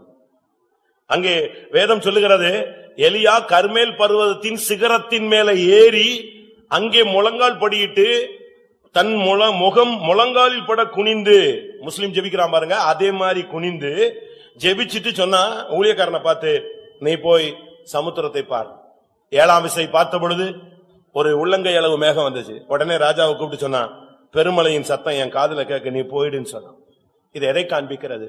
அருமையானவர்களே, இந்த வருஷத்துல நீங்க ஏறி வந்தால் கடந்த வருஷத்தில் அடைபட்டு போன ஆசீர்வாதங்கள் உங்களுக்கு மறுபடியும் பொழியும். யோவேல் தீர்க்கதரிசன புஸ்தகம் சொல்லுகிறது, கடந்த வருஷங்களில் பட்சிக்கப்பட்ட வருஷத்தின் பலன்களை நான் உங்களுக்கு தருவேன். யோவேல் 2ஆம் அதிகாரம் 25ஆம் வசனம். நான் உங்களிடத்தில் அனுப்பின என் பெரிய சேனையாகிய வெட்டுக்கிளிகளும் பச்சை கிளிகளும் முசுக்கட்டை பூச்சிகளும் பச்சை புழுக்களும் பட்சித்த வருஷங்களின் விளைவை உங்களுக்கு திரும்ப அளிப்பேன். திரும்ப அளிப்பேன். வர்ச்சித்த வருஷங்களின் பலன். 3 வருஷம் அவன் வானத்தை நிறுத்திட்டான், அடைச்சிட்டான். வானம் வெங்கலமாய் போயிருச்சு, இரும்பாய் மாறிவிட்டது. மழையும் கிடையாது, பனியும் கிடையாது. அப்பொழுது ஒரு நிர்பந்தமான நிலவரத்துல போனதை இப்ப ஒரே ஜபத்துல முழங்கல்ல நின்னு சரியான விதத்துல கர்மேல் சிகரத்தின் மேல் ஏறினான். வாங்க கர்மேல் பர்வதத்துல ஏறுவோம். இது தேவனுடைய ஆசீர்வாதங்களை நாம் பெற்றுக்கொள்ளும்படியாக நமக்கு தேவன் கொடுக்கிற ஒரு அருமையான காலங்கள். கடந்த வருஷத்துல நீங்க சில நஷ்டங்களை சந்திச்சிருக்கலாம், பிசினஸ்ல பல விதங்களில பல இழப்புகளை நீங்கள் சந்தித்திருக்கலாம். தேவனும் கூட ஒருவேளை அதை அனுமதித்திருக்கலாம். கடந்த வருஷங்களில் பட்சிக்கப்பட்ட வருஷங்களின் பலனை நான் உனக்கு திரும்ப தருவேன் என்று ஆண்டவர் இந்த காலவெளியில உனக்கு சொல்லுகிறார். அப்படியானால் நீ இந்த நாட்களிலே கர்மேல் பர்வதத்தில் ஏறி வர வேண்டும். உன்னுடைய முழங்காலை நீ முடக்க வேண்டும். அதிகமாய் தேவ சந்நிதியில நீ விழுந்து கிடக்க வேண்டும். அப்படி நீ வந்தால் தேவன் அடைபட்ட ஆசீர்வாதங்களை உனக்கு தருவார். நீ ஏறி வரும்பொழுதுதான் இது நடக்கும். உன்னுடைய ஜீவியத்தில் நீ கர்மேல் பர்வதத்துக்கு ஏறி வா. உன்னுடைய ஸ்டாண்டர்ட் இந்த ஸ்டாண்டர்ட் உன்னுடைய ஸ்டாண்டர்ட் கிடையாது. நீ பெந்தேகோஸ்தேக்காரனுடைய ஸ்டாண்டர்ட் இந்த ஸ்டாண்டர்ட் கிடையாது. பெந்தேகோஸ்தேக்காரனுடைய ஸ்டாண்டர்ட்ங்கிறது அது ஹை ஸ்டாண்டர்ட். நம்முடைய வாழ்க்கையில இன்னும் நாம் ஏறி போகும்படியாக தேவன் நம்மை அழைக்கக்கூடிய காலங்கள். யாத்திராகமம் 24ஆம் அதிகாரம் 1ஆம் வசனத்தை பார்க்கும் பொழுது மோசே, மூப்பர்கள், ஆரோன் இவர்கள் ஏறி போன காரியங்களை நாம் பார்க்க முடியும். பின்பு அவர் மோசேயை நோக்கி, நீயும் ஆரோனும் நாதாபும் அபியூவும் இஸ்ரவேலின் மூப்பரில் 70 பேரும் கர்த்தரிடத்தில் ஏறி வந்து தூரத்திலிருந்து பணிந்து கொள்ளுங்கள். இங்கே ஆண்டவரை பணிந்து கொள்ளும்படியாக மகிமையை பார்க்கும்படியாக அவர்கள் ஆசைப்படுறாங்க. அப்ப ஆண்டவர் சொல்றாரு, நீ மோசே நீ போய் ஆரோனையும் நாதாபையும் அபியூவையும் கூட்டு வா, 70 மூப்பரையும் கூட்டிட்டு வா, ஏறி வா, என்னுடைய சந்நிதியிலே வந்து நீங்கள் தூரத்திலிருந்து என்ன செய்து கொள்ளுங்கள், பணிந்து கொள்ளுங்கள். 9ஆம் வசனத்துல பாத்தீங்கன்னு சொன்னா 9:10 மோசே, ஆரோன், நாதாப், அபியூ இஸ்ரவேலின் 70 மூப்பரும் ஏறி போய் ஆண்டவரை தரிசித்தார்கள். அவருடைய பாதத்தை பார்த்தாங்களா, முகத்தை பார்க்கல, அவருடைய பாதத்தை பார்த்தாங்க. அந்த மகிமையை பார்த்து அப்படியே உட்கார்ந்தாங்க. அந்த அளவு அவர்கள் ஏறி போய் அந்த மகிமையை பார்த்தார்கள், தேவனை தரிசித்தார்கள். 12ஆம் வசனத்துல பார்க்கும் பொழுது, நீ மலையின் மேல் என்னிடத்தில் ஏறி வந்து கற்பலகைகளை பெற்றுக்கொள் என்று கர்த்தர் அவனோடு பேசினார். அருமையான தேவனுடைய பிள்ளைகளே, நாம் ஏறி போகும் பொழுது மகிமையை பார்க்கலாம், தேவனிடத்திலிருந்து பிரமாணங்களை பெற்றுக்கொள்ளலாம், தேவனுடைய தரிசனம் நமக்கு கிடைக்கும். 15ஆம் வசனத்தை பார்க்கும் பொழுது, மோசே மலையின் மேல் ஏறின பொழுது ஒரு மேகம் அவனை மூடிற்று, மலையையே மூடிற்று. இது எதை காண்பிக்கிறது? நாம் ஏறி போகும் பொழுதுதான் மகிமையை காண முடியும். ஆண்டவருடைய மகிமையை காண நாம் இந்த நாட்களில் ஏறி போக வேண்டியிருக்கிறார். நாம் இந்த மகிமையை காண அந்த இஸ்ரவேலின் மூப்பராக இருந்தாலும், நாதாபா இருந்தாலும், அபியூவாக இருந்தாலும், ஆரோனா இருந்தாலும், மோசேயா இருந்தாலும், நீங்கள் தேவனிடத்திலிருந்து வார்த்தைகளை பெற்றுக்கொள்ள வேண்டுமானால், தேவனை தரிசிக்க வேண்டுமானால், தேவனுடைய மகிமையை நீங்கள் கண்ணார காண வேண்டுமானால், நீங்கள் இந்த நாட்களிலே இருக்கிற ஆவிக்குரிய நிலவரத்தை விட்டு இன்னும் அதிகமாக நீங்கள் ஏறி வர வேண்டியது அவசியம். சீனாய் மலையிலே அவன் ஏறின பொழுதுதான் இந்த மகிமையை அவனால் காண முடிந்தது. இந்த கற்பலகைகளை பெற்றுக்கொள்ள முடிந்தது. இந்த தரிசனத்தை அவனால் பெற்றுக்கொள்ள முடிந்தது. அவனுக்கு ஒரு ஆசை, எப்பவுமே ஆண்டவரை பார்க்கணும். இந்த ஏறி போனதிலேயே ஒவ்வொரு ஸ்டெப் இருக்கு, நீங்க அதை விளங்கிக் கொள்ளணும். ஆரோன், நாதாப், அபியூ, 70 மூப்பர்கள், மோசே, இவங்க அவ்வளவு பேர் ஏறி போறாங்க. அது ஒரு ஏறம், ஒரு இடம். அந்த இடத்துல வந்த உடனே கர்த்தர் சொல்லிட்டாரு, ரைட், இதோட நிறுத்து, நீ வா, அடுத்த ஸ்டெப்புக்கு நீ வா. இன்னும் கொஞ்சம் மோசே ஏறி போனான். மோசே ஏறி போகும்போது அவனோட யோசுவா போறான். யோசுவாவை ஒரு இடத்துல நிப்பாட்டிட்டு அதுல இருந்து ஏறி போறான் மோசே. பாருங்க, ஒவ்வொரு ஸ்டெப்பை நீங்க பாக்கணும். தரிசனம் கிடைக்கிறதுக்கு ஒரு நார்மல் ஸ்டேஜ், ஒரு ஸ்டேஜ். அடுத்த ஒரு ஸ்டேஜுக்கு போகும்போது கர்த்தர் யோசுவாவை நிப்பாட்டிடுறாரு. அடுத்த ஒரு ஸ்டேஜ் போகும்போதுதான் மகிமை இறங்குகிறது. அப்படின்னா என்ன அர்த்தம்? நாளுக்கு நாள் நாம் ஆவிக்குரிய ஜீவியத்துல மகிமையின் மேல் மகிமை அடைந்தால்தான் மறுரூபம் அடைவோம். ஒவ்வொரு நாளும் ஒரு வளர்ச்சி, ஒரு முன்னேற்றம் உண்டாகும். இப்ப எப்படி தெரியுமா, இந்த பாம்பு கட்டன்னு சொல்லுவாங்க, ஏறான், ஒரே உபவாசம், ஜபம், ஒயிட் அண்ட் ஒயிட், அப்படியே சர்ன்னு போகும். அடுத்து பாத்தீங்கன்னா திருப்பி 3வது லைன்ல வந்து உட்காந்துருவான். முதல் லைன்ல இருந்தாலும் திருப்பி 7வது லைன்ல போகும், திருப்பி 12வது லைன்ல போகும், திருப்பி சர்வீஸுக்கே வரமாட்டான், ஓடிடுவான். திருப்பி பாத்தீங்கன்னா அடுத்த ஒரு சீசன்ல எல்லாம் ஃப்ரண்ட் லைன்ல வரும். அப்படி இல்ல, நீ மாறவே கூடாது. நீ செத்தாலும் விசுவாசி தான், உயிரோடு இருந்தாலும் விசுவாசி தான். நீ இங்க இருந்தாலும் விசுவாசி தான், இன்னொரு ஊர்ல போய் நீ குடும்பம் நடத்தினாலும் அங்கேயும் நீ விசுவாசியா தான் இருக்கணும். தேவனுடைய பிள்ளையாகவே நீ நிற்க வேண்டும். பாருங்க, மோசேனுடைய நிலவரத்தை பாருங்க. ஆரோனுக்கும் அவனுடைய பிள்ளைகளுக்கும் ஒரு இடம். அதை தாண்டி அடுத்து வரும்போது யோசுவாவை நிப்பாட்டிட்டான். அதுக்கு அடுத்த ஸ்டெப்புக்கு போகும்போதுதான் மகிமை வருது. நீங்க ஒரு லெவலுக்கு வந்தீங்கன்னா உங்களுக்கு தரிசனம் கிடைக்கும், ஒரு லெவலுக்கு வந்தீங்கன்னா உங்களுக்கு பிரமாணம் கிடைக்கும், ஒரு லெவலுக்கு வந்தீங்கன்னா உங்களை மகிமையினால் கர்த்தர் மூடுவார். இதெல்லாம் ஆவிக்குரிய ஜீவியத்தினுடைய வளர்ச்சி. பிரியமானவர்களே, யாத்திராகமம் 17ஆம் அதிகாரம் 10ஆம் வசனத்தை பார்க்கும் பொழுது, யோசுவா தனக்கு மோசே சொன்னபடியே செய்து அமலேக்கூட யுத்தம் பண்ணினான். மோசேயும் ஆரோனும் ஊர் என்பவனும் மலையுச்சியில் ஏறினார்கள். இஸ்ரவேல் ஜனங்கள் எகிப்திலிருந்து வெளியே வந்த உடனே முதல் சந்திக்கிற ஒரு பெரிய யுத்தம். முன்ன பின்ன யுத்தத்தை அவங்க பார்த்ததே கிடையாது. அப்ப கர்த்தர் சொன்னார், நீ மலையில ஏறு, அங்க நீ கோலை பிடிச்சிட்டு நில்லு, நான் உனக்கு ஜெயத்தை கொடுக்கிறேன் உன் ஜனத்துக்குன்னு சொல்லிட்டாரு. இப்ப யுத்த காலத்துல யோசுவா போய் நின்னாச்சு. இங்க மோசே, ஆரோன், ஊர் 3 பேரும் மலை உச்சியின் மேல ஏறியாச்சு. அங்கதான் வெற்றி தோல்வி தீர்மானிக்கப்படுகிறது. யுத்தம் சமவெளியில நடக்குது, இவங்க மலையில நிக்கிறாங்க, ஒரு உயரமான இடத்துல நிக்கிறாங்க. அங்கே மோசே கோலை பிடிச்சு நிக்கும் போதுதான் அவனுடைய கை உயர்த்தப்பட்டால் ஜெயம், அவனுடைய கை தாழும் பொழுது தோல்வி. இதுதான் அங்க உள்ள பிரமாணம். பட்டயத்தினால ஜெயம் கிடையாது. நம்முடைய போராயுதங்கள் மாம்சத்துக்குரியவைகள் அல்ல, அது அரண்களை நிர்மூலமாக்கத்தக்க தேவ பலமை உள்ளவைகள். நம்முடைய கை எவ்வளவு உயர்தோ அந்த இடத்துல தான் ஆண்டவருக்கு ஒரு நாமம் சூட்டப்பட்டது, யெகோவா நிசி, கர்த்தர் என் ஜெயக்கொடி. இந்த வருஷத்துல உங்களுடைய யுத்தங்கள் எல்லாவற்றிலும் நீங்க ஜெயம் எடுக்கும்படியாக அதிகமாய் கைகளை உயர்த்துங்கள். நீங்க அறை வீட்டை பூட்டிக் கொண்டு 2 கையும் உயர்த்துங்கள். தாவீது சங்கீதக்காரன் சொல்றான், இரவு முழுவதும் என் கைகள் தளராமல் விரிக்கப்பட்டிருந்தது. இயேசு கிறிஸ்து நமக்காக சிலுவையில 2 கை விரித்தவராக நமக்காக தொங்கினார். நம்முடைய ஜெயம் இந்த கைகளை உயர்த்துதல் இருக்கு. புருஷர்கள் யாவரும், சகோதரர்கள் யாவரும் ஜெபம் பண்ணும் போதெல்லாம் தங்களுடைய பரிசுத்த கைகளை உயர்த்தி என்ன செய்யணும்? ஜெபிக்கணும்னு நிருபத்துல நாம் வாசிக்கிறோம். புருஷர்கள் ஜெபிக்கும் பொழுது தங்களுடைய பரிசுத்த கைகளை உயர்த்தி அவர்கள் ஜெபிக்க வேண்டும் என்று தெளிவாக சொல்லியிருக்கிறது. 1 தீமோத்தேயு 2:8. அன்றியும் புருஷர்கள் கோபமும் தர்க்கமும் இல்லாமல் பரிசுத்தமான கைகளை உயர்த்தி எல்லா இடங்களிலேயும் ஜெபம் பண்ண வேண்டும் என்று. எல்லா இடத்திலும் ஜெபிக்கும் போது புருஷர்கள் என்ன செய்யலாம்? பரிசுத்த கைகளை உயர்த்தி ஜெபிக்க வேண்டாம். இங்கே மோசே மலையின் உச்சியின் மேல ஏறினான். அன்றைக்கு தான் கர்த்தர் அவனுக்கு ஜெயத்தை கொடுக்கிறார். கடைசியாக இரண்டாம் ராஜாக்கள் 2ஆம் அதிகாரம் 11ஆம் வசனம். அவர்கள் பேசிக்கொண்டு நடந்து போகையில் இதோ அக்கினி ரதமும் அக்கினி குதிரைகளும் அவர்கள் நடுவாக வந்து இருவரையும் பிரித்தது. எலியா சுழல் காற்றிலே பரலோகத்துக்கு ஏறி போனான். எலியா ஏறி போனான், பரலோகத்துக்கு ஏறி போனான். ஒரு சாதாரண மனுஷன், மண்ணான மனுஷன், வாழ்க்கையில எத்தனையோ விஷயம் தோல்வி அடைந்த மனுஷன், சூசைட விரும்பின ஆளு, இல்ல ஆண்டவரை அடிச்சு எடுத்துக்கிட்டு விருப்பப்பட்ட ஆளு, ஒரு பெண்ணுக்கு பயந்து ஓடி போனவன், இப்படி பல காரியங்கள்ல அவனுடைய தனிப்பட்ட வாழ்க்கையில தோல்வியும் விரக்தியும் வேதனையும் இருந்த காலங்கள் உண்டு.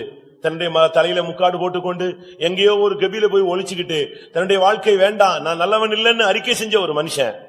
ஆனா அவனை கர்த்தர் சுழல் காற்றில அவர் ஏறி வர வைத்தார். நம்முடைய வாழ்க்கையில எவ்வளவோ தோல்விகள், பலவீனங்கள், புத்தியினங்கள், மதியினங்கள் எல்லாம் எத்தனையோ உண்டு. ஆனாலும் அன்றைக்கு எலியாவை கைவிடாத தேவன், அவன் நல்லவன் இல்லைன்னு வாயை திறந்து அறிக்கையிட்டான். நான் என் பிதாக்களை பார்க்கிலும் நல்லவன் அல்ல. அடுத்து வாயை திறந்து சொல்றான், என்னை எடுத்துக்கொள்ளும் ஆண்டவரே, நான் வேண்டாம், நான் வாழ விரும்பலன்னு சொல்றான். அடுத்து ஒரு கெபிக்குள்ள போய் தன்னுடைய முகத்தை மூடிக்கிட்டு பேசாம ஒளிஞ்சுக்கிட்டான். இப்படிலாம் அவனுடைய வாழ்க்கையில பல தோல்விகள் உண்டு. ஆனாலும் தேவன், அவனை அழைத்த தேவன் அவனை அழகாய் பரலோகத்துக்கு எடுத்துக்கொள்ளும்படியாக அருமையான ஒரு திட்டம் வைத்திருந்தார். அந்த திட்டத்தின்படி அவன் சுழல் காற்றிலே பரலோகத்துக்கு ஏறி போனான். அருமையானவர்களே, இந்த வருஷம் ஒருவேளை நம்முடைய ஓட்டம் முடியுமானால், இந்த வருஷம் ஒருவேளை நம்முடைய இயேசு வருவாரானால், நாம் ஏறி போய் அவரோடு இணைய வேண்டும். எக்காலம் துணிக்கும் ஒரு நிமிஷத்துல, ஒரு இமைப்பொழுதிலே நாம் எல்லாரும் மறுரூபம் ஆக்கப்படுவோம். எல்லாரும் கண்களை மூடுங்கள். நான் என்னுடைய வார்த்தையை குயிக்க முடிக்கிறேன். காரணம், கொஞ்ச நேரம் உங்களுக்கு இந்த வசனங்களுக்கு உங்களுக்கு சமர்ப்பிக்க நேரம் கொடுக்கிறேன். ஆமென். எல்லாரும் கண்களை மூடுவோம். இந்த வருஷத்தில் கர்த்தர் உன்னோடு பேசுகிற வார்த்தை, அருமையான தேவனுடைய மகனே, என்னுடைய மகனே, மகளே, நீ ஏறி வா.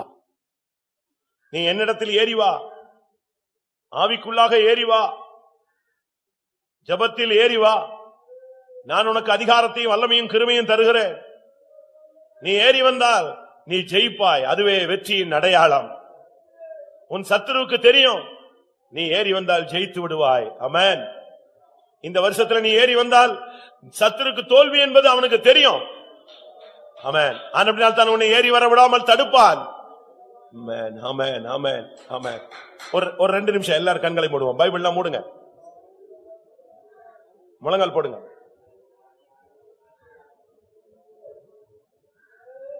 இன்னைக்கு கர்த்தர் ஒன்று டைரக்டா பேசுறாரு. இது எனக்குரிய வார்த்தைன்னு சொல்றவங்க எத்தனை பேர் ஒத்துக்கொள்றீங்க? இது எனக்கு பர்சனலா தேவன் இந்த காலை வேளையில நான் வந்ததுக்கு எனக்கு கர்த்தர் சொல்லி இருக்கிறார், மகனே, மகளே, ஏறிவான்னு என்கிட்டதான் பேசி இருக்கிறாரு. நான் இந்த வசனத்தை எனக்காக எடுத்துக்கொள்கிறேன். ஆமென். ஹல்லேலூயா, ஹல்லேலூயா, ஹல்லேலூயா. நீ இதுவரை விழுந்து கிடந்தது போதும், இதுவரை நீ தடுமாறினது போதும், இதுவரை நீ பின்மாறினது போதும், இதுவரை நீ பாதை மாறினது போதும், இதுவரை ஏற முடியாமல் நீ தவித்தது போதும்.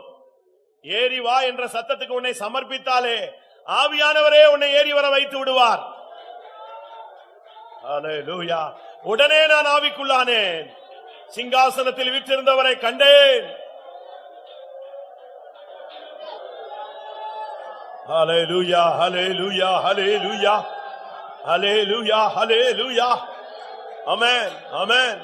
உன் 2 காதுகளிலும் ஒரு சத்தம் தொனித்துக் கொண்டே இருக்கும். என் மகனே, என் மகளே, ஜெபத்தில் ஏறி வா, விசுவாசத்தில் ஏறி வா, இன்னும் பிரதிஷ்டையில் ஏறி வா.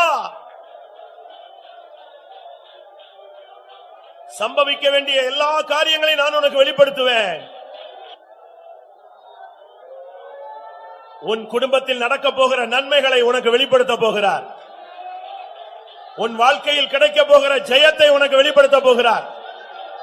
உன் ஊழியத்திலே உனக்குள்ள வளர்ச்சியை உனக்கு வெளிப்படுத்த போகிறார்.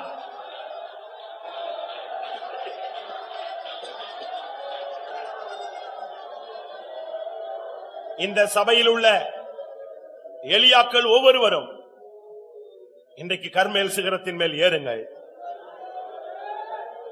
அடைக்கப்பட்ட வானத்தை திறக்கக்கூடிய அதிகாரம் உன்னிடத்தில் உண்டு. ஆமென். சாபத்தை ஆசீர்வாதமாய் மாற்றுகிற வல்லமை உனக்கு உண்டு. நீ கட்டுகிறது கட்டப்படும், நீ கட்டவிழ்க்கிறது கட்டவிழ்க்கப்படும். உனக்கு தேவன் அதிகாரத்தையும் வல்லமையும் கொடுத்திருக்கிறார். இந்த வருஷத்துல ஜெபத்திலே நீ ஒரு முடிவெடு. உன்னுடைய ஜெப ஜீவியத்திலே ஏறி வா. எத்தனை பேர் சரியான தீர்மானம் எடுக்கிறீர்கள்? இந்த வருஷத்திலே நான் ஜெபத்திலே ஏறி வருவேன்.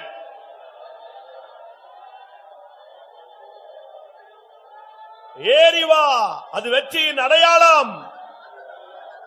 நீ ஏறி வா, யெகோவா நீசி வருவார். நீ ஏறி வா, தேவனுடைய மகிமையை காண்பாய். ரிபா லக்கரா பக்கா திரா கரா பக்கா திரா மானியா சிவனா ஹராதினா நியா கரா.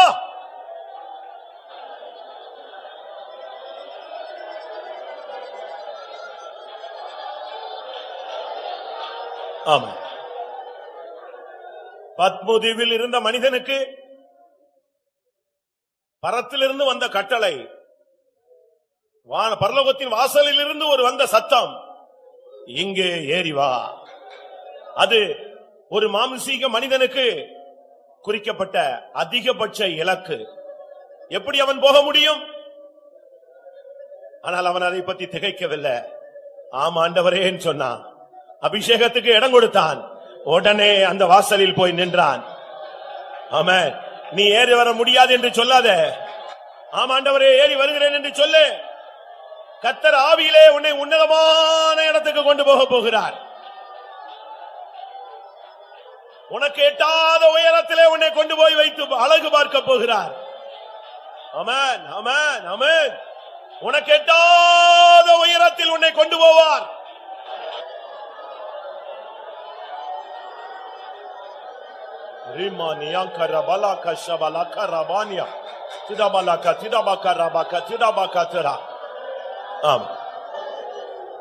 எத்தனை சகோதரர்கள் நான் இந்த வருஷத்துல இந்த வசனத்துக்கு என்னை ஒப்பு கொடுத்து ஜபத்தில் ஆண்டவரோடு யுத்தங்களில், அபிஷேகத்தில், கர்மேல் சிகரத்தில், சீனாய் மலையில், ஆமென், இந்த வருஷத்துல கர்த்தர் என்னை அழைத்தால் சுழல் காற்றில் ஏறி அவரோடு போகவும் நான் என்னை ஒப்பு கொடுக்கிறேன் சொல்றீங்க? எத்தனை சகோதரர்கள் ஒப்பு கொடுக்கிறீங்க? இன்றையிலிருந்து உங்களுடைய ஜெபத்தில் நீங்க ஒருபடி ஏறி வர வேண்டும். சரியான ஒரு அபிஷேகத்தை கர்த்தர் இப்ப தரப்போகிறார். எத்தனை சகோதரிகள் இந்த வருஷத்துல நான் உம்மோடு நெருங்கி ஏறி வருவேன் என்று ஒத்துக்கொள்கிறீர்கள்? ஆமென். கர்த்தர் இப்பொழுது ஒரு அபிஷேகத்தை தரப்போகிறார். ஏறி வா என்ற சத்தத்துக்கு நீ ஒப்புக்கொடு. கர்த்தர் உன்னை ஆவிக்குள்ளாக்கி உன்னை பெரிய காரியங்களை உனக்குள் செய்வார்.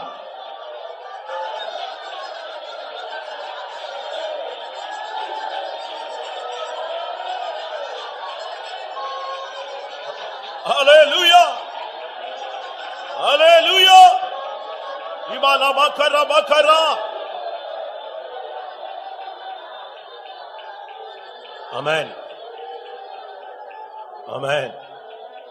இந்த வருஷத்தில் குறிப்பாக எந்த யுத்தத்தில் நீ தடுமாறிக் கொண்டிருக்கிறாயோ, கைகளாலும் கால்களாலும் தவழ்ந்து தவழ்ந்து இந்த விசுவாச பாதையிலே போய் கொண்டிருக்கிற தேவனுடைய பிள்ளையே, சத்துரு என்ன சொல்லுவானோ, சத்துரு என்ன செய்வானோ என்று நீ பதைப்பில் நீ காணப்படுகிறாய். உனக்கு சத்துருவிடத்திலிருந்தே உனக்கு பாசிட்டிவான பதில் வரும். ஏறி வாருங்கள். வெற்றியின் அடையாளம் உனக்கு இந்த வருஷத்திலே கொடுக்கப்படுகிறது.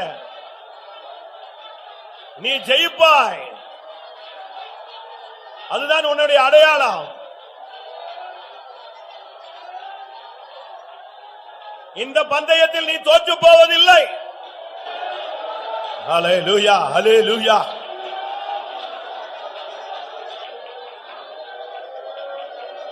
ஹalleluya, ஹalleluya. ஹalleluya, ஹalleluya, ஹalleluya. ஆமென். நாம் உயிரோடு இருந்து இயேசு வந்தாலும், ஹalleluya, நாம் மரித்த பின்பு இயேசு வந்தாலும், ஆமென், நமக்கு ஜெயவன் ஜெயம் கொடுக்கிறார். ஏறி வருகிறவன் தோற்று போகிறதில்ல. ஏறி வருகிறவன் தோற்று போகிறதில்ல. ஆமென். ஏறி போ. ஆமென். எனக்கு மறுபடியும் ஒரு வார்த்தை சொல்ல வாஞ்சிக்கிறேன். எலியா ஒரு காலத்துல சிகரத்தின் மேல் ஏறினவன். அடுத்து அவன் பயங்கர தாழ்வில இறங்கி போய் ஒளித்து கொண்டு கெபியில போய் விழுந்து கிடந்தவன். ஆனால் கர்த்தர் அவனை அழைத்த தேவன் மாறாதவர். அவனை நீ என் சித்தத்துக்கு மாறி போனான்னு தூக்கி எறியலாம், அவனை விடல. அவனை மறுபடியும் அழைத்தார், அபிஷேக தைலத்தை கொடுத்தார், சால்வையை கொடுத்தார். அக்கினி ரதம் வந்து அவனை எடுத்தது. அவனை சுழல் காற்றிலே ஏறி போக வைத்த தேவன் அவர்தான் நம்முடைய தேவன். வாழ்வோ சாவோ தேவன் ஜெயம் கொடுப்பார்.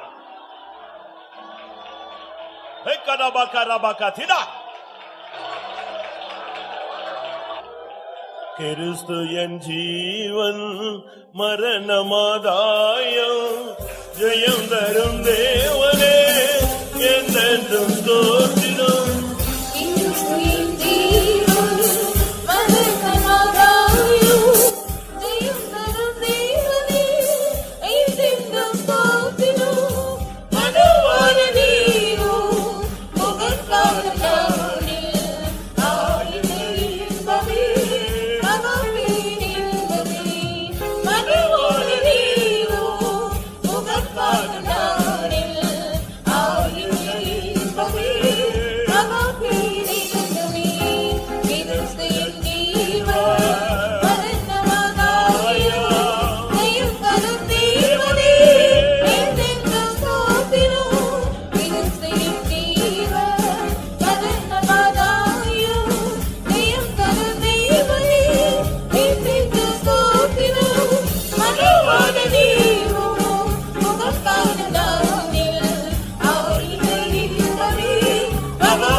ஆமென்.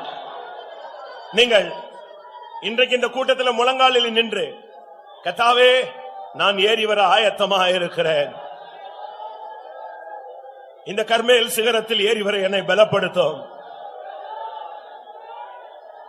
சீனாய் மலையிலே ஏறி வர என்னை பலப்படுத்தும், இந்த செங்குத்தான பாதையிலே ஏறி வர என்னை பலப்படுத்தும், பரலோகத்தின் வாசலில் வர என்னை பலப்படுத்தும், சுழல் காற்றில் ஏறி வர என்னை பலப்படுத்தும், ஜீவனோ மரணமோ நீர் எனக்கு ஜெயம் தர வேண்டும். எத்தனை பேர் வாஞ்சிக்கிறீர்கள் பிரியமானவர்களே? எப்படி ஆயினும் இந்த வருஷத்தில் நீர் வந்தால், என் ஓட்டம் முடிந்தால் உம்முடைய முகத்தை நான் பார்க்க வேண்டும். இதோ நான் ஏறி வர என்னை ஒப்புக் கொடுக்கிறேன்.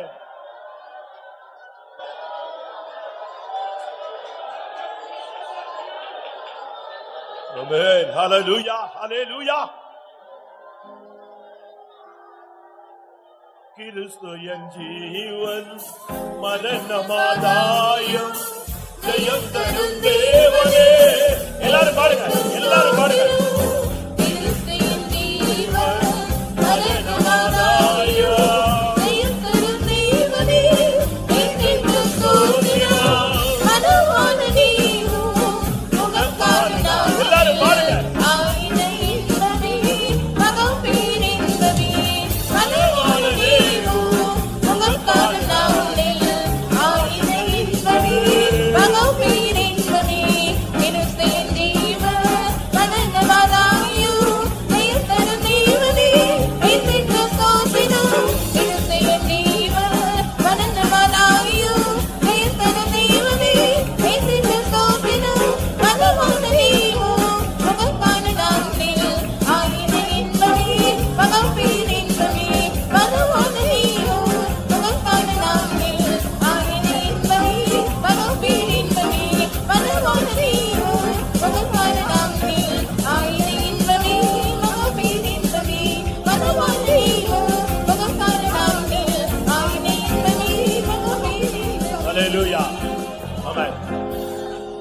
அல்லேலூயா.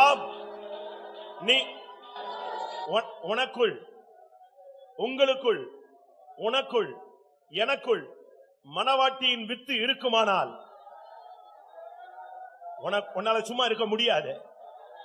மணவாளனே உம் முகம் காணும் நாளில், அதுதான் என்னுடைய வாழ்வின் லட்சியம். ஹல்லேலூயா, ஆமென்.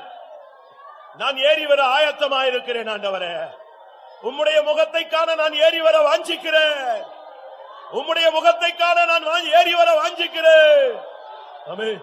மணவாளனே உம் முகம் காணும் நாளில் ஆயனை இன்பமே மகா பேரின்பமே